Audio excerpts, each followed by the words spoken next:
Hey guys, Katie here from Equestrian Movement, and we are doing another Training Thursday live. Tonight's topic is on how to feel what your horse is thinking when you're riding.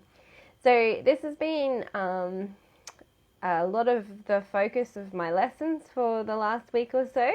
I have had a couple of new students come in from other riding schools, and remember that sometimes I do things a little bit differently. So the first time that I ever experienced, really clearly the feeling of a horse talking to me through bit pressure was the first horse that I broke in.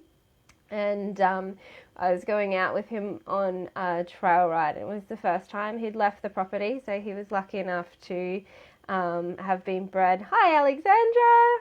I don't think I've seen you on a live because it's normally really conflicting time zones. Anyway, sorry.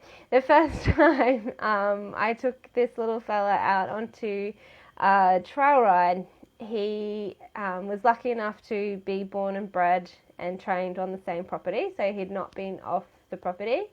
And so it was a bit of an adventure for him.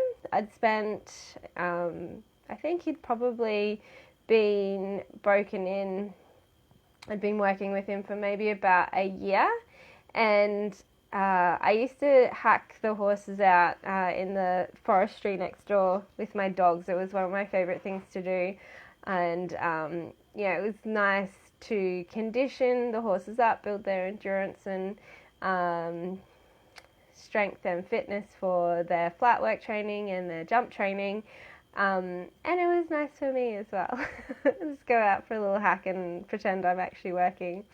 So the first time I took Little Phoenix out on a trail, he literally put his mouth into the contact and was like, guide me.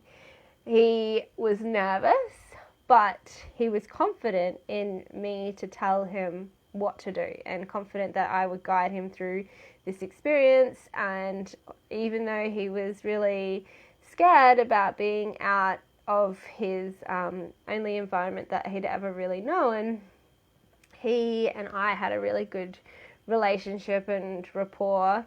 And so he was looking to me for that guidance the only way that he knew how, which was through bit pressure. So that's ideally what we're trying to do with our horses when we're using contact. Is we're not trying to control them, we're not trying to tell them what to do, because let's be honest, we can't actually control them. They're too big. And when they hit flight mode, there's nothing that we can do that's actually physically going to control them. Hi Melanie, hi Anita, how are you? So when we're using our contact and when we're using bit pressure, it's not to force submission, it's not to force control, it's not to force anything, because we really can't force anything. It's to have a conversation and have that communication there. So we really need to have the relationship and the rapport built first, which is why we like to do our training trainability work, so that then when it comes to being in the saddle, it's just an extension of what we've been doing on the ground with our communication skills. So your horse is just basically like, oh, you're on my back now, okay, cool. And they just kind of carry on the same as how they would work on the ground.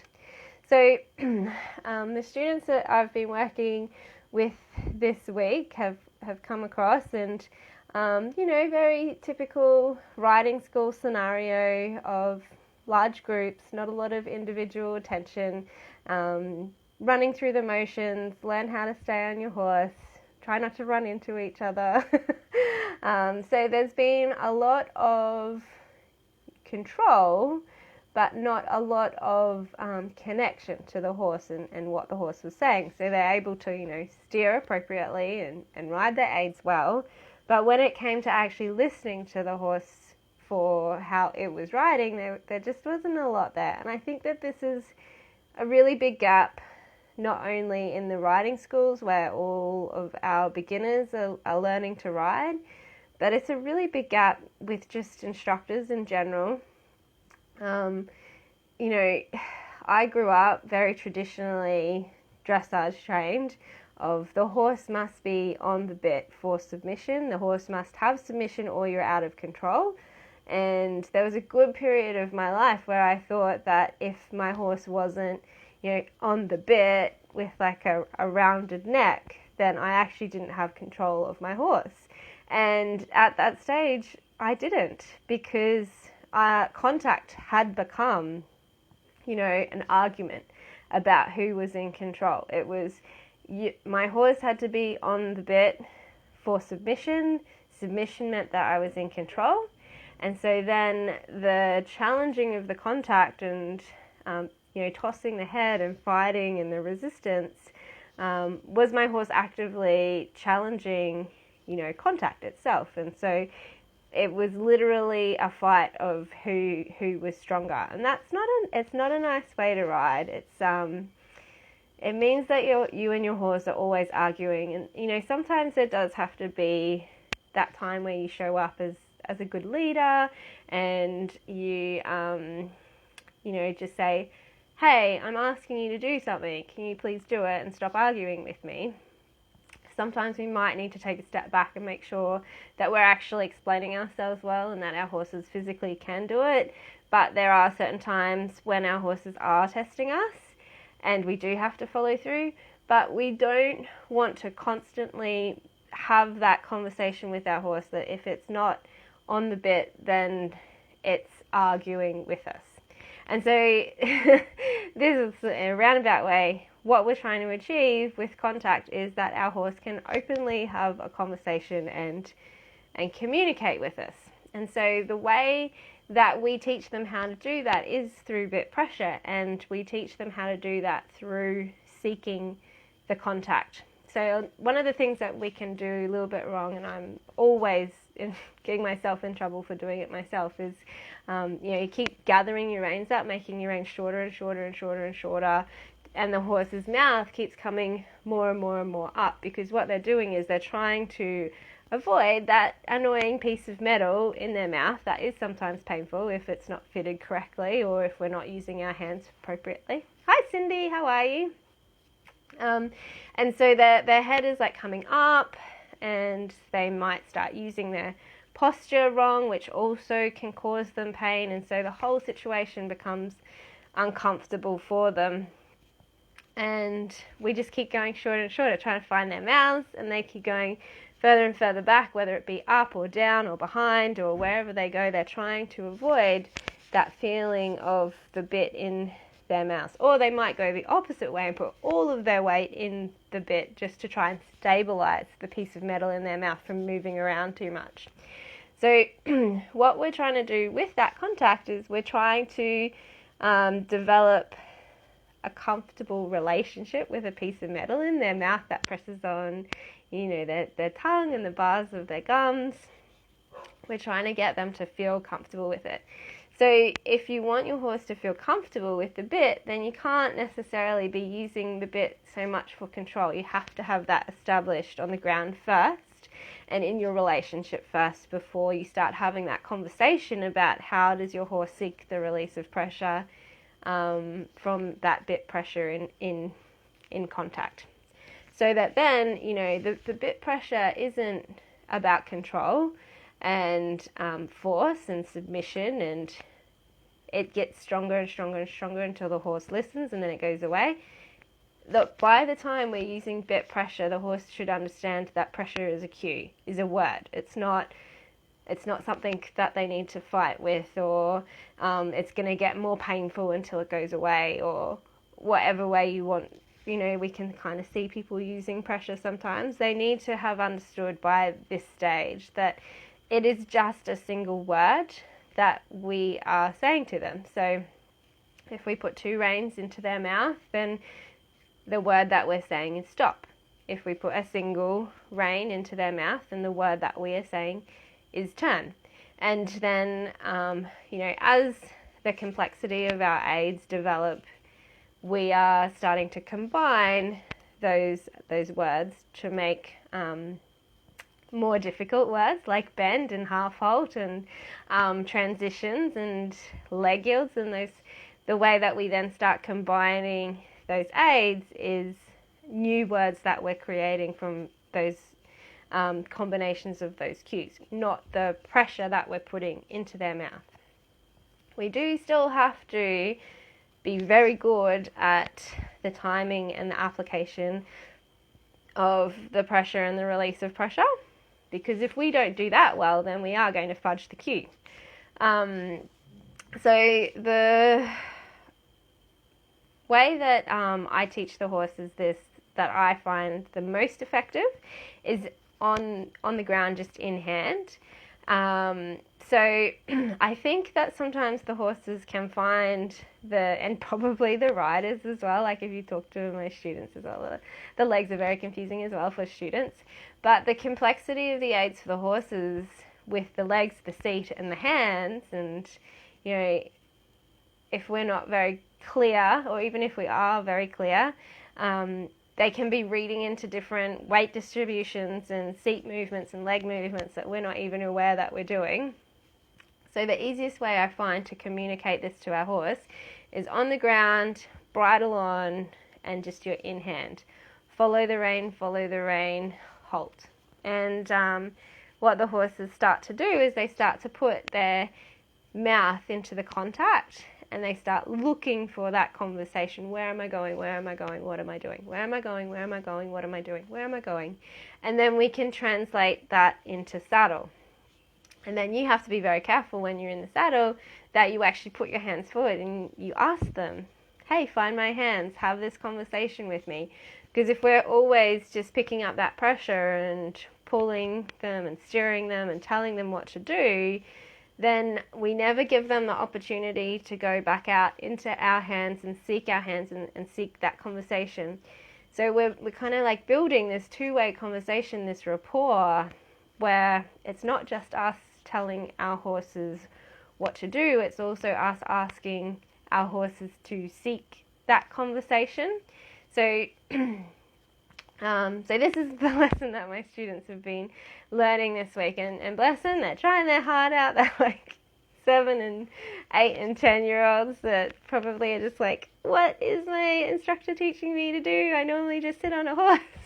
But it's been really fun to watch because, they're used to just like not really having any contact in between, but the horses that my little team of school horses are used to looking for that contact, for the guidance and the conversation, and not sitting back off of it. They are also used to, having beginners on their back and not really knowing what they're doing, and so they are quite happy to like go along without any contact at all. But and you want your horse to be comfortable with contact, without contact, like long rein, no contact. If you need contact to control your horse, you're not in control of your horse, because our contact, our bit pressure, physically cannot control our horse. So it's a very, very basic ask that I've been saying to them. Just put your hands forward and let your horse find your hands. Okay, and then you actively have to feel through your fingers what your horse is saying to you. And that's what the tricky part is, because your brain has to like connect to your fingers and sensitize to your fingers and feel your horse putting the pressure of their mouth into the bit themselves and ask these questions. So you want to feel the reins and you want to feel your horse's mouth. So you've got enough contact and you've got your straight line, elbow, hands, reins to bit. So posture is also very important with this. If we are unbalanced, then we balance on our horse's mouth and then our horse balances on us. And so we can't have a clear conversation. So you've got to have your nice independent seat that we talked about previously. And you've got to be balanced yourself and your horse somewhat balanced. This doesn't work on a completely green horse. And then you've got to feel through your little fingers, feel their mouth. So you've got that straight line, elbow, hands, reins to bit. And then you don't want to drop their mouth, so you don't like throw the contact away. You just ease your hands forward and you want your horse to put its mouth into your hands and seek the conversation themselves. And then you can pick them up again and ask them to find your hands, and then you can put your hands forward and you can ask them to seek. Initially, there's not like a whole big difference because your horse may not have the adjustability of frame to really, reach out to seek the contact. It might just be a small amount. And so it can just be the difference between, a little bit of, I can't see my body, a little bit of weight in your hands to just feel their mouths, and then a little bit of give to just ask them to seek your hands again. But you're having that conversation of you saying, come to me, now I'm going to you, and asking you to find me.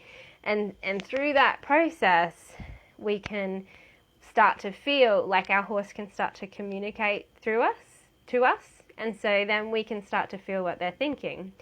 So if you go to put a halt aid on and you're feeling your horse's mouth and they're just kind of like chugging along, not much changes, they've got the weight of the bit and they just keep on going, you want to think, okay, well, my horse, to actually ask your horse to stop, it first needs to think about the fact that you want it to stop. We're not riding a motorbike or a car where you put the brake on and the horse brakes. First, they have to think about it. So the contact that you're using has to talk to them. Are they thinking stop? And then they have to coordinate their body. Are you balanced for stop? So you want to feel them thinking about stopping, and then you want to feel them coordinate their body to stop, and then you can ride stop. If you ride the stop before they're thinking about it, then that's when it starts to get into an argument about, well, I've pulled the reins, why haven't you stopped? And we haven't given them, a couple of seconds to process the fact that we've changed our ask or changed what we're doing with them. So you've got to, and it depends on that level of education of the horse as well. As they get more educated, just you adjusting your seat to think about stopping is enough to get them to think about stopping and coordinate their body as well. But when we're riding the younger or the more green horses, they'll be like, doop-de-doop-de-doop-de-doop-de-doop. Oh, you're doing something up there. What are you doing? And so we've got to give them that little time lapse to process the fact that we're changing what we want of them. And so you want to feel through your fingers, you want to feel them thinking about stopping. And it's the same with any aid that you ride with them. So another one that my students get stuck on is the canter transition. And so they kind of just kick their legs and hope the horse canters, and doesn't canter, so you just keep kicking until the horse canters. And that's kind of what you got to do with your greener horses, because they don't necessarily know the cue. But with the horses that have a cue, you need to use your leg first to say, hey, we're going to canter, think about cantering, balance your body to canter, and then you can put just that single inside leg on to get the strike off on the canter lead, and then you will nail your accuracy every single time, because you're not just running it faster and it becomes canter. You're saying, think about it, I'm about to change what we're doing, coordinate it, get your body in the right place so you can do it, and now canter on. And they should tune in really beautifully to it. But if you're not thinking feeling what is my horse thinking, then that's where the aids kind of fudge through a little bit. So this is going to be your challenge for if you're riding your horses at the moment. This is your challenge. Have a go. See if you can have my little voice in the background playing before you ask your horse to do anything in response to an aid. Ask yourself, what is my horse thinking? And sometimes our horses will be thinking, I'm not really thinking about anything. And so then this is what the point of half halts and preparation is like, okay, we're about to change what we're doing. Switch your brain on. Got to be with me. Got to be focused on me. We're about to change what we're doing. Now coordinate your body. Now do it. So this takes, 3 to 5 strides on an educated horse. It can take half an arena on a green horse, to be honest. Sometimes it takes a whole arena. You're just kind of on there for a ride. So it depends on where your horse is at developmentally. And this is, what preparation in a dressage test is understanding, okay, my horse isn't going to halt at X just because I pull the reins. You've got to go, okay, 6 strides out, I need to say, we're going to change something. And then 3 strides out, I need to coordinate his body so that at X, I ride it, he does it. And this is the same for all levels of education of horse.